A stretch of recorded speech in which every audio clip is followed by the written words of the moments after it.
In conversation with Alka Joshi. Alka Joshi is an internationally best-selling author of the Jaipur Trilogy, The Inner Artist, The Secret Keeper of Jaipur, and The Perfumist of Paris. A debut novel, The Inner Artist immediately became a New York Times bestseller, a Reese Witherspoon Book Club pick, a Los Angeles Times bestseller, a Toronto Star bestseller, an indie bookstore bestseller, a Cosmopolitan Best audiobook, and an Amazon and Goodreads favorite.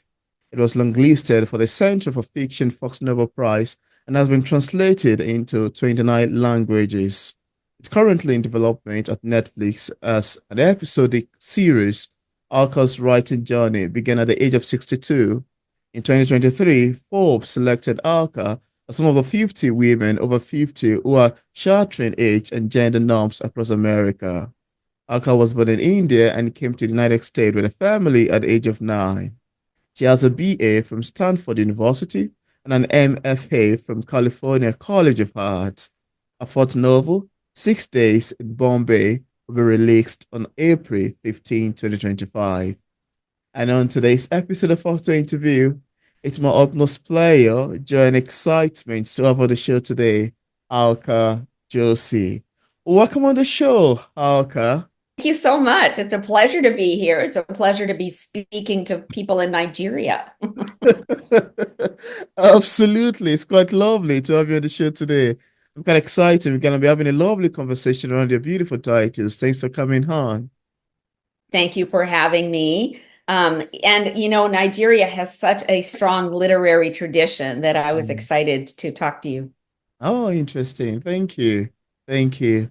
So, Aka, I want to first say that I was taken aback by your tons of amazing literature work, and I would like us to start today's conversation with a best-selling The Inner Artist, which is a first book in the Jaipur Trilogy. Could you tell us how the book came about and what inspired you to write The Inner Artist? My mother had had a very traditional upbringing.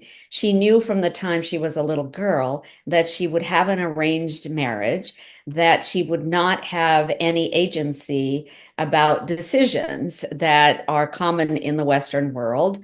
Decisions like what she would study, where she would study, whether she would get married to somebody of her choice, how many children she would have, when she would have those children, would she have a career? None of those decisions were under her control, but Mm, she had always raised me to be completely independent. And I think it made it a lot easier for her when our family moved to the United States. And she mm, could point to women that we knew, what was happening in America in the 1960s when we first came. To my dad, she could say, look, our daughter could be that. Our daughter could be like this. And it took my father a while to sort of get on board. But he was also progressive in the sense that he was a college professor and he wanted his children to have a very strong education. I just don't think that he realized that my mother was really preparing me for a very independent life, a life very different from the one that she had had. mm, And I wanted to pay tribute to that because there are so many immigrant women who want their daughters to be raised exactly the way they were raised with the same, I guess, traditional values. And my mother wanted something very different for me. And I've had an amazing life with a lot of independence. So I thought, yeah. I want to write a novel about a woman who is raised just like my mother, but then she has the opportunity to be completely different, to leave a marriage that is not serving her, Mm. and then forging a whole new life for herself as a henna artist and an herbal healer. And that's exactly what my main character, Lakshmi, ends up doing in The Henna Artist. Wow, that's such a lovely, beautiful introduction into becoming a writer, a very lovely introduction into becoming an author. And sounds to me that all of these things were actually inspired, based, or were influenced by your mother. Mothers are so important in our lives, right? They Absolutely. really can determine the trajectory of how our life is going to look 20 years from now, 30 Very years true. from now. And I don't think that mothers get enough credit. I just don't think that they get enough credit for raising us in a certain way when we are so little that our fathers don't have very much to do with us, right? In the first few years, it's really a mother's, impetus to get us to adulthood. And I think that that really hit home for me when I went to visit India with my mother as an adult. So I was in my 50s. My mother was in her 70s. She Oh, wanted somebody to chaperone her. She wanted to reconnect with friends and family because she had not been back for 40 years, as I wow. had not. So I went with her and I got a chance to see what she sees in India. She sees color, vibrancy. She sees people who are warm and engaging and care about everybody else. Mm. What she sees are the beautiful, gorgeous textiles that are produced in India that the whole world wants for themselves. She sees the spices that make our food so interesting and multi-layered. She showed me the jewelry that is made in India and then sold throughout the world, all the gold, the gems, the cut diamonds. You know, the Queen of England wears a lot of the jewelry that is actually made in India. And, so as she was showing me so much of this, I realized that I also needed to maybe, in addition to writing a love letter for my mother, I wrote a love letter to India, a place that I had not been for 40 years. And frankly, that I had disavowed when I became an American.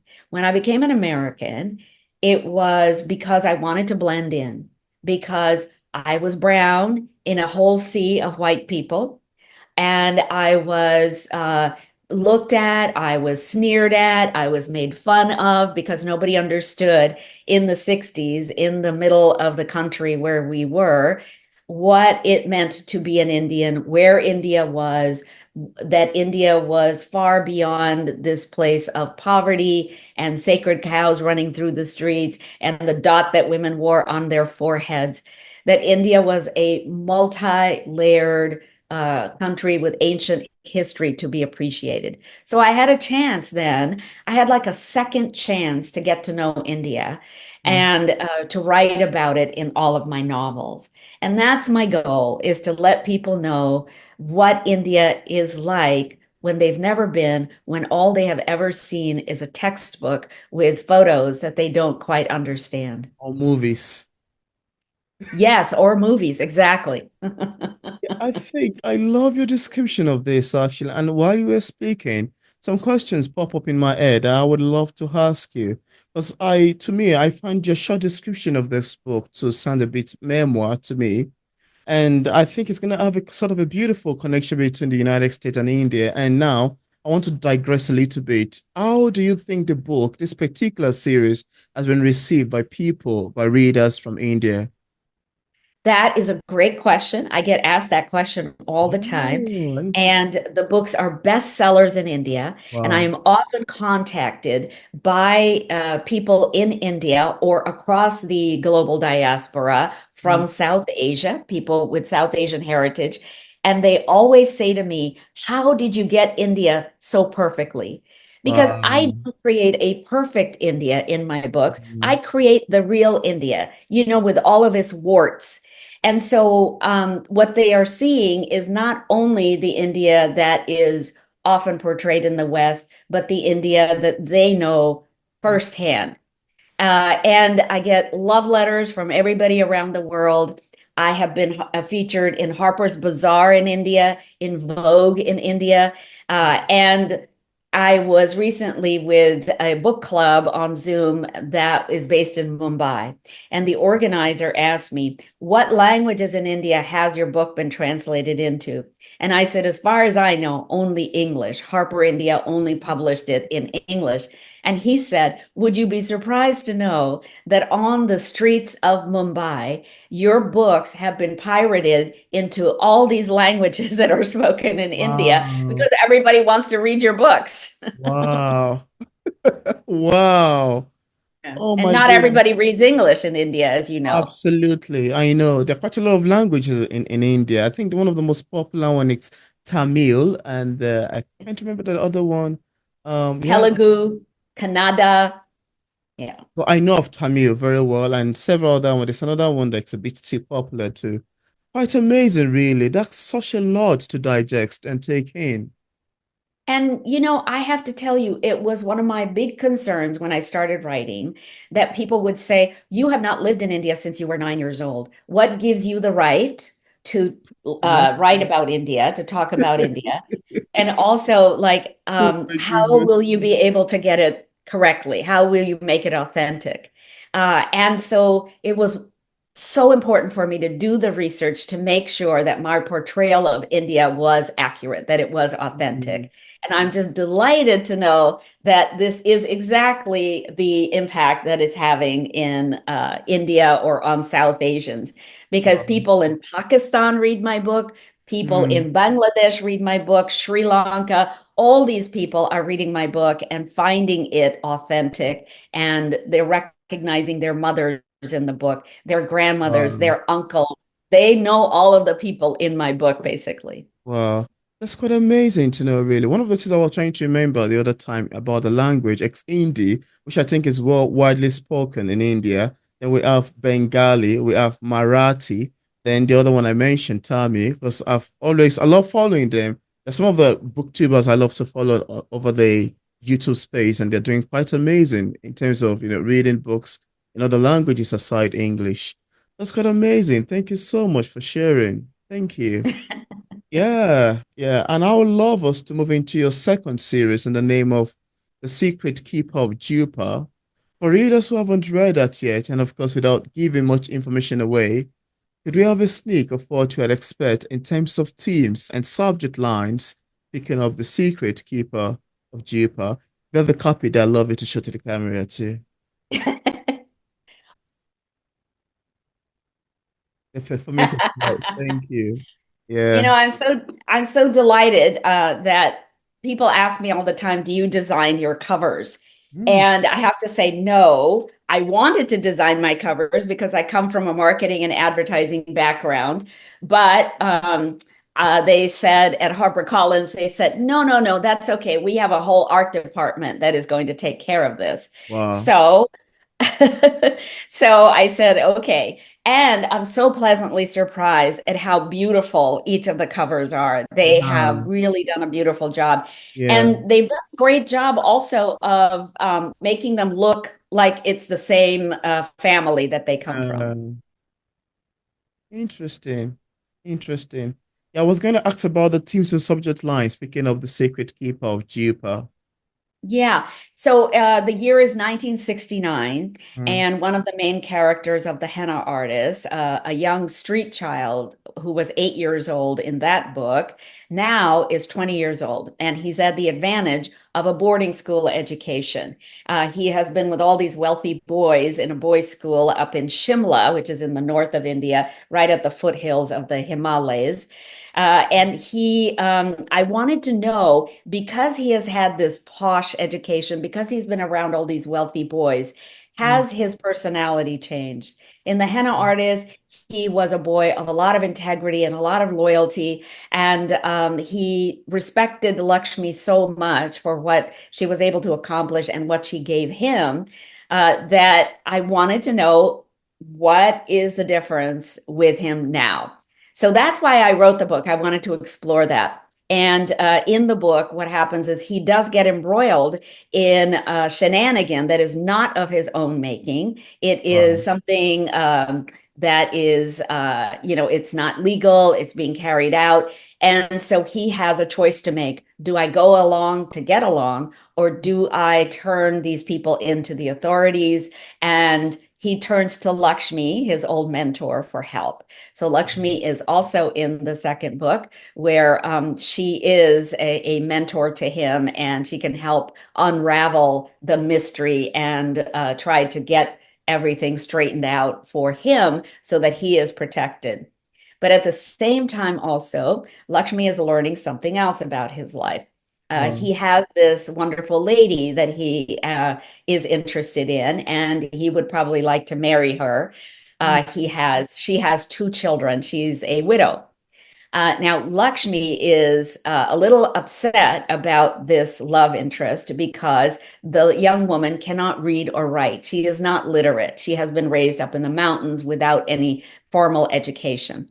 Wow. And so Lakshmi is trying to impress upon Malik that this is not the woman for him. Meanwhile, this young woman has a lot of self-confidence and she believes in herself. And Mm. she is the one ultimately who has to go to Lakshmi and say, if you do not cut the apron strings of from Malik, he will always follow you. He will always do whatever you tell him to do. But here is a time where you need to let go. Mm. Need to stop being his de facto mother because he was an orphan and she was giving that role to herself on his behalf. She said, you need to cut that cord and let him be an adult. And so this is something that Lakshmi has to learn. And I think so many parents have to learn this with their children, that it's time to let go. It's time to let them be an adult and make their own decisions. Absolutely. Oh, wow. That's such a beautiful theme that I kind of find to be quite relatable to most of the things we experience. Yeah, absolutely. It doesn't even have to do with country this time around. It's something, and that's one of the beauty of literature, the fact that somebody has written something far over there in America, and somebody in Africa can relate to it, somebody in Canada, in Australia, other parts of the world can relate to it. It's something quite exceptional. I wanted that makes literature to be a bit general in terms of reaching out to people and, the themes relating to our own personal experiences we've had as individuals, as family, as friends, as people. Quite exciting. I love your take on that. Well, you're absolutely right. And I think this is why the books have been translated into 29 languages Wow. because the themes are universal. The themes Yeah. about women needing agency and being able to contribute more because they have agency in their lives. So that was the theme of the henna artist. And then, of course, in The Secret Keeper of Jaipur, how parents need to somehow let go of the decisions that their adult children are now capable of making, and Mm. also this idea that the integrity you started out with as a child should hold you accountable as you grow up. Mm. And that, there is value in loyalty and integrity, even if it means that you make a little bit less money or you don't collude with people to defraud Mm. anyone. Oh, wow. I love your take on that. And I can go on and on and on and on. Yeah, yeah. And now I'd like us to talk about readers' feedback. I know we've mentioned a bit about that, especially with the Indian audience, yeah. But then I'd still like to ask you, because one of the most interesting thing to me as a writer is to listen to readers' feedbacks. And you may want to agree with me that one of the things that make literature to be complex in its entirety is the fact that it can be interpreted in different ways by different readers based on their opinion. Sometimes the readers might get a message intended by the author. Sometimes they might be close to getting the message. Sometimes they might be far from getting the message. And most times they might hilariously misunderstand the entire message. And as interestingly fun as it sounds, I would love to ask you, how do you feel when readers interpret your works differently than you intended? Perhaps you've never experienced that, or if you've experienced that, I'd love to hear how it makes you feel as an author. One of the comments that I get sometime are real revelations about the characters that even I didn't have. And the way that readers are reading this work and the way that they're interpreting these characters is oftentimes a revelation to me. Wow. So I love the fact that readers are able to put their own ideas and their own life experiences into Mm. the work. So I think it's wonderful. At this point, I have done over 900 book clubs on Zoom. Wow. And because of that, I get to hear from everybody. These book clubs are small, right? They're anywhere from 6 people to maybe 20 people. And people will share their individual thoughts on different characters, on different incidents in the book. And so I get to hear it all. And I am just honored. I'm honored that people are looking at the work so intensely and so carefully that they do see themselves in the work, or they see their friends in the work, or they have very strong opinions about what Mm. is happening Oh, in the book. wow. That's a beautiful feeling, actually. And I think, yeah, I think to me, it's really a beautiful feeling. And I love your take on that. Yeah, I love your way to using it intensely. Kind of funny. Yeah. Beautiful. Thank you for sharing. Thank you. And now let's talk about the third series in the Jaipur Trilogy, and that's the Perfumist of Paris. Quite a beautiful name you've got in there. Would you like to tell us a bit about the making of that as well, and how you came about the name title? Well, one of the things I have to start with Yeah. is I didn't even think perfumist was a word. I don't think it is a word, but my editor came up with that word. Wow. And the second thing I have to tell you is I don't title my books. My editor titles all of my books, and Wow. really within HarperCollins, they have Wow. the sales department weighs in, the art department weighs in on my titles. The reason for that is that when I wrote the first book, I wanted the title to be The Enemy of the Crocodile. And my editor looked at me and she said, nobody's going to understand that title. It's one of the proverbs that is in the book. And I'm sure in Oh, Nigerian culture also, you grow up with a lot of oldsters having yeah. proverbs. You know, they use proverbs as a way to teach Yeah. different life principles. And so I had a proverb in the first book that had to do with the enemy of the crocodile. Wow. And so that's why I wanted to title it that way. And my editor said, nobody understands that. We're going to call it The Henna Artist. Is that okay? So ever since then, I just let them title my books. So they Wow. came up with The Perfumist of Paris. Now, this book takes place in 1974. So now, from The Henna Artist on, we are 18 years into the future. Wow. And in 1974, Radha, who was a 13-year-old sister of Lakshmi in The Perfumist of Paris, Mm. is now a 32-year-old grown woman with two children and a husband. And she is in the perfume world. She is a lab assistant in a fragrance house, and she wants to create her own perfumes and become a master perfumer. Oh, These people wow. who actually create the formulas send it down to the lab and then have the lab assistant send it back and forth until the master perfumer says, oh, that's the scent I was looking for. Wow. So Radha is working in this industry. There are two things I wanted to explore in this book. The first is in 1974, Radha is one of those forward thinking women who is going outside of the home to work. And Mm. in the Western world, that started happening in the 70s. So the sexual revolution had taken place, the equal rights revolution had taken place, and women realized, hey, I can have my own career. I can have something that I wasn't allowed to have before. So they started going out to work in big numbers. Of course, what that meant is there were a lot of divorces. Mm. And then the divorces led to women having to support their families or themselves, which also helped them because they had gone to work outside of the home. Mm. So so that was one of the things I wanted to explore.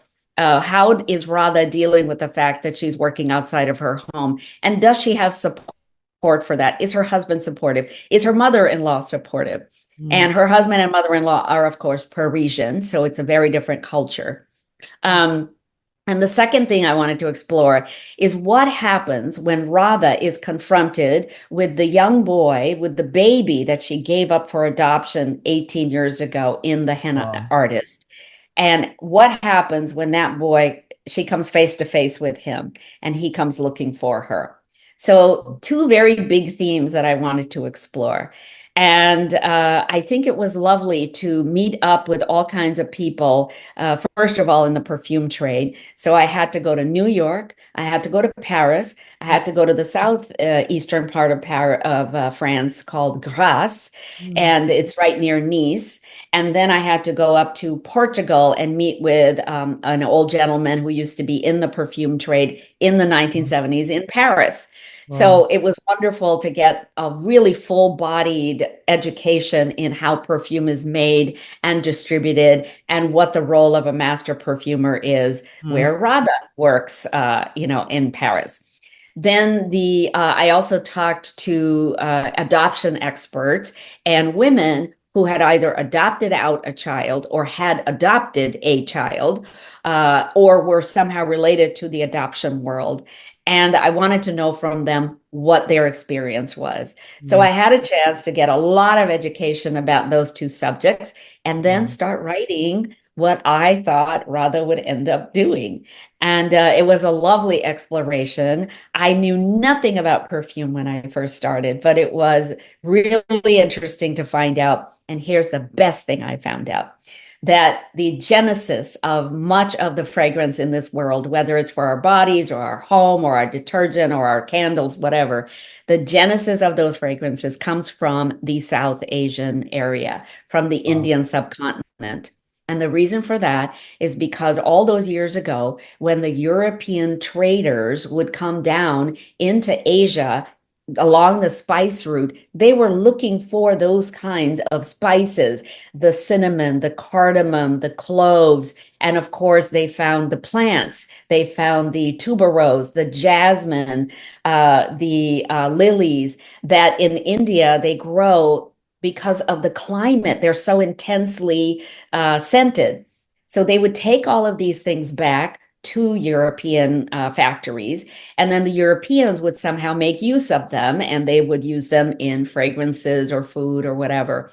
I found this little detail that was interesting. The Dutch prized cloves so much that they were willing to trade it for gold. And they Wow. would use those cloves, they would scatter them all over their floors because they had such bad foot odor. Wow. Wow. So, it was lovely to find out that my birth country has contributed so much Mm. to the fragrance industry Mm. and yet is not recognized for it. So, one of my goals in writing this book was to educate people and to give them an appreciation of how India has, made so much. Um, sort of contributed so much to the health and beauty of this world because fragrances are also associated to health. Yeah, because recently I rejected buying an antiseptic because I was like, oh no, I don't like its fragrance. I bought one yesterday and I love it. That's the one I'm looking for. If you don't have it, I'm not picking anyone. And the woman at the store, because I'm a regular customer to her, she was like, all of these are just fragrance, they're just perfume. They just add. I said, well, I love it. That's what I'm looking for. And I must get that. So when you were speaking about that, it got me thinking, oh wow, and how people would want to trade such for gold. Yeah. It really speaks a lot, really. Quite Yeah. exciting. Well, the beautiful thing about scent is that it's related to memory. Yeah. So So scent goes directly to the amygdala Yes. and what's it called, the Neurons. hippocampus, Yeah. and it bypasses everything and goes straight there, which is very strongly associated to memory. So when Mm. you smell that fragrance that you love, Love. there's some part of your brain that is remembering a memory where it was a good time, it was a safe time, it was a beautiful time, whatever it was. Just like music as well. Yes. Interesting. Yeah, I love your take on this.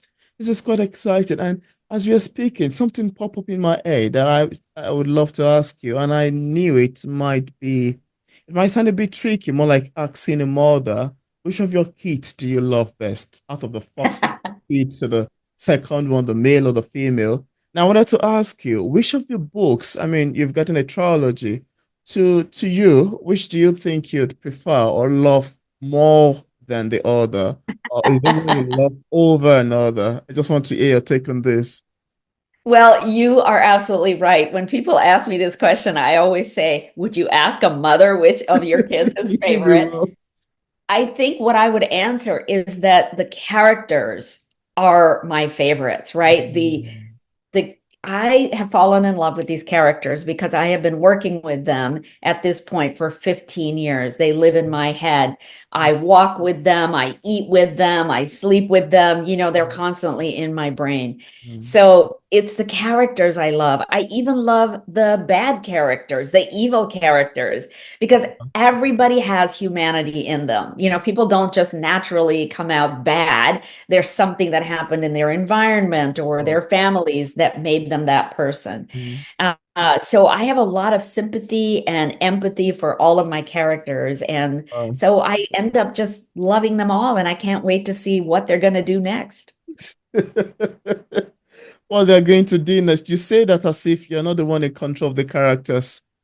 I don't. I don't. There is so much now that they do themselves, and I'll Really? be, I'll be writing, and all of a sudden, a character will do something I didn't expect, and I go, "Oh, you want to go there? Oh Okay." my God. That was funny. Oh my God, that was so funny. Yeah. Nice one. I mean, this conversation has been so fun so far. Quite lovely and very great. I love your answers to these questions, really. Thank you for sharing. Yeah, thank You're absolutely welcome. yeah. Um, Now, okay, and now I get to tell you about the next book that's coming out in April. Oh. Okay. So that is called 6 Days in Bombay. Mm. And so I've been telling you all along that I really write these love letters to India with each book. And that Yeah. is, I try to point out one other thing that India has given to the world. Now, one of the things they gave is a Mm. painter named Amrita Shergill. Amrita was extremely talented. She was the youngest member admitted to the Paris Salon. Oh. She was a contemporary of Matisse and Leger and Picasso. But she realized that she had much more of a foundation and more of a following in India. So she went to India to paint. She was only 28 years old when she entered a hospital complaining of pain and headaches.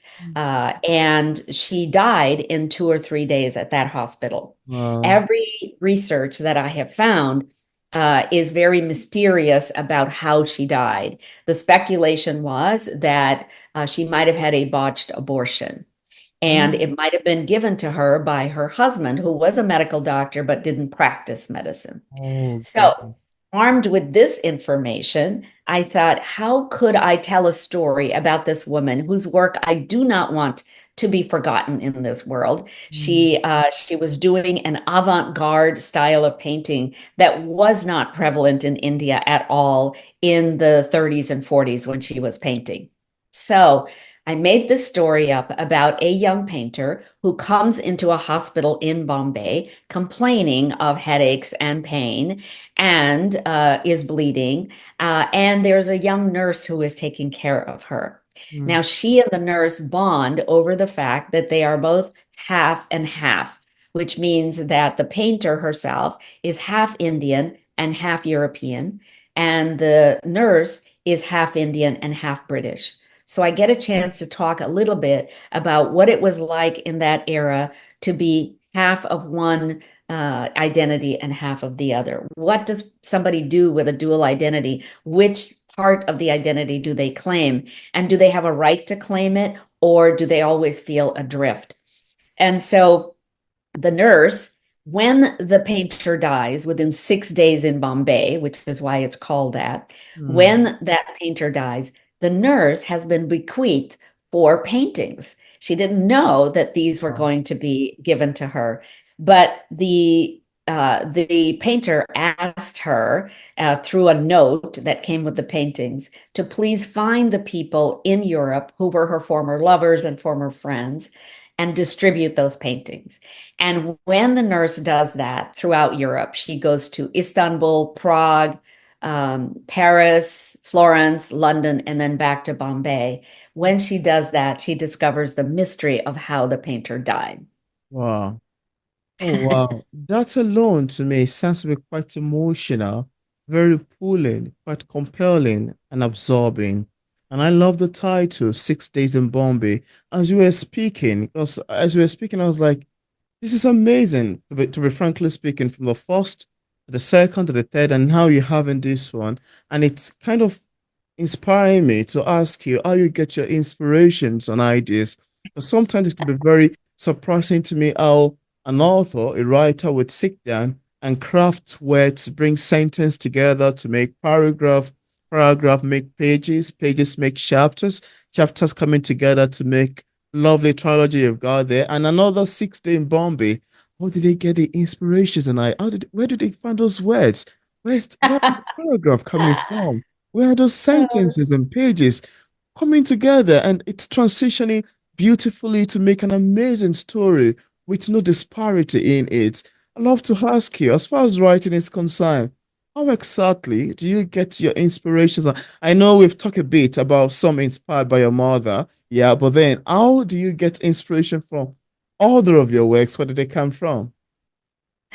Many different places. One is that I was an artist growing up. So most of my books, many scenes in my book have to do with art.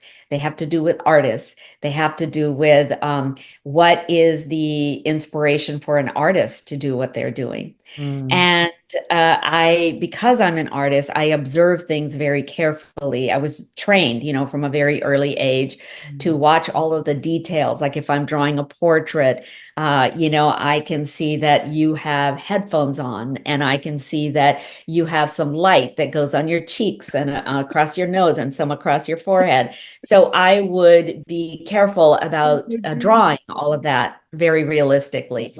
And so when I start writing, Mm, I am looking for details that I can describe mm, about a person's face or about the environment that they are in.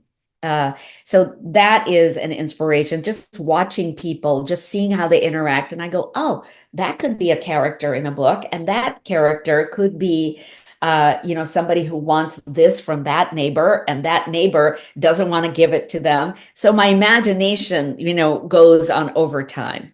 And then the third way that I get inspiration is, for example, in this last book about this real life painter whom I mm. wanted the world not to forget. I was reading about her. I went to New Delhi to look at all of her paintings at the National Gallery. And then I started thinking about the story. How would this story take shape?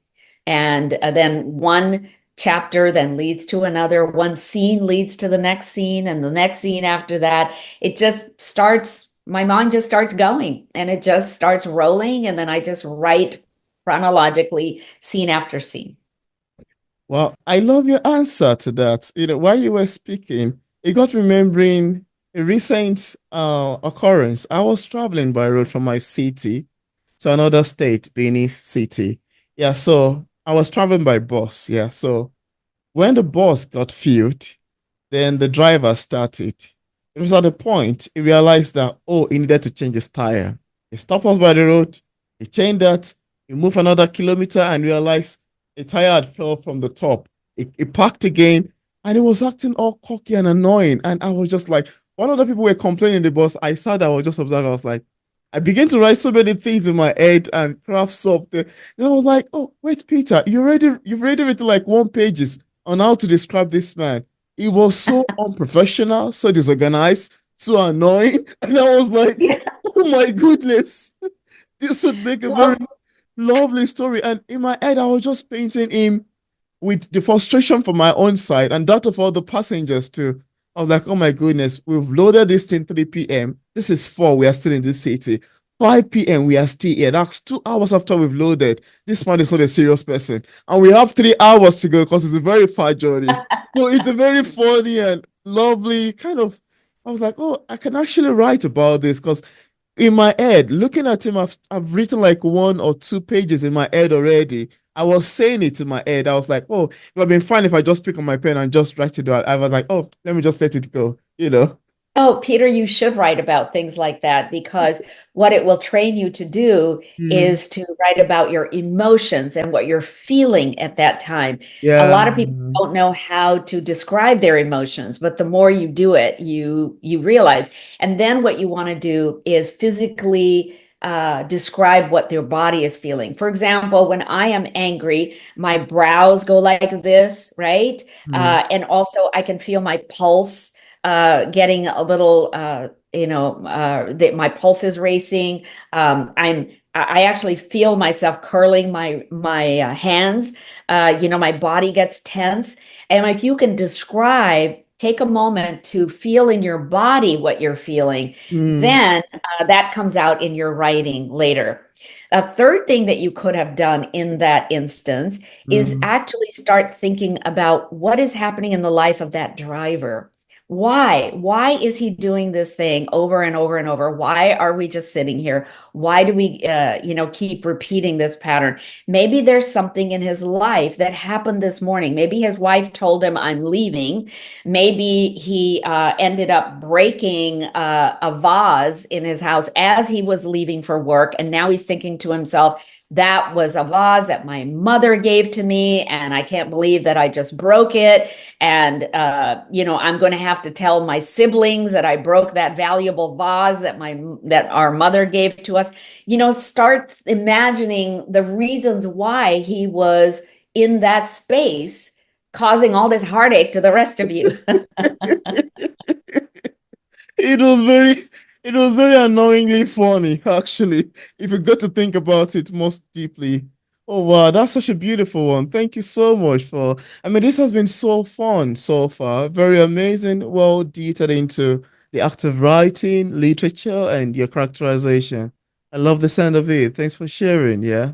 Thank you. It's lovely to really share some of the tricks and tips Hmm. about writing that can make someone a better writer, or even have them appreciate a piece of writing that they are reading Yeah. and analyze. Oh, I know why I'm attracted to this writing. It's because I can see these characters completely. I can smell the environment that they're in. I can understand what it is for them to have this father come in and start yelling at them, or I can understand what it is for them to be frustrated while they're on a bus and we keep going round and round and round the same place. Oh my God, that's quite fun. Thank you so much. Thank you. And I'd like to ask you before we wrap up for today, is there any challenges that you've encountered in the process of writing your books and also ever since you've got published? And also, what sort of advice would you give struggling writers? Those are people looking forward to getting their works published. Struggles. I'm not sure I have struggles in writing. Um, sometimes I don't quite know why it's important for a character to do something. We all have a reason why we want to buy a house. We have a reason why we want to go to the doctor today. There are reasons why we do things. And Mm, sometimes because these characters are fictional, it's difficult for me to get to the essence of why they want something. There's always a mm, deeper reason for anybody doing anything. But eventually, I find my way through it, and then the story gets richer and richer. What I would tell aspiring writers is to always take a class where you have five, six, maybe 10 people who are also writing almost at the same level. And each of you then is going to submit work that everybody else has to read, everybody else has to critique, and you get a chance to hear what other people think about your work, mm, and you have a chance to tell them what you think about theirs. It also gives you a pretty good idea of where everybody's at, what they're writing about, what their skill level is. You can mm, learn from somebody else and go, oh, I really like the way that they describe the setting. So I'm going to see if I can learn from that. mm, This is, I think, far better than a writers group. A lot of people think, oh, if I, get in a writers group with a bunch of people, my writing is going to improve. Not necessarily, because not everybody is at the same skill level. But if you're in a um, workshop with an instructor, the instructor will help shape everybody's writing so that it gets better. absolutely. Yeah. And they'll be able to say, okay, I think we have heard enough from Lenora. Now we need to hear from Chris about what he's thinking about Mm. the work. So he can also shut people down who tend to talk way too much, in a writer's group or give their personal opinions as opposed to giving a craft opinion. And a craft opinion is, I think that we don't know enough about this character's want or intention to Mm. make this story sing, Mm. or we don't have enough grounding in the setting. We don't know whether we are in the sky or whether we're in a car or whether we're flying somewhere. So give us a grounding. So these are the kind of specific craft things that you learn in a workshop that I think are very, very important. Interesting. Thank you so much for sharing. That was quite amazing. And I'm hoping that viewers, even including myself, would love to utilize it. And just in case we have some people or viewers who are currently watching this interview, I would love to get a copy of any of your books. On what platform are they available on for purchase? Well, I don't know what's available in Nigeria. I don't know. Do you Amazon, have Amazon actually. in Nigeria? Yeah, Amazon. Oh, okay. Okay. They're all available on Amazon as audiobooks, as ebooks, and as hardcover and paperback. So that's probably the best thing that I would recommend.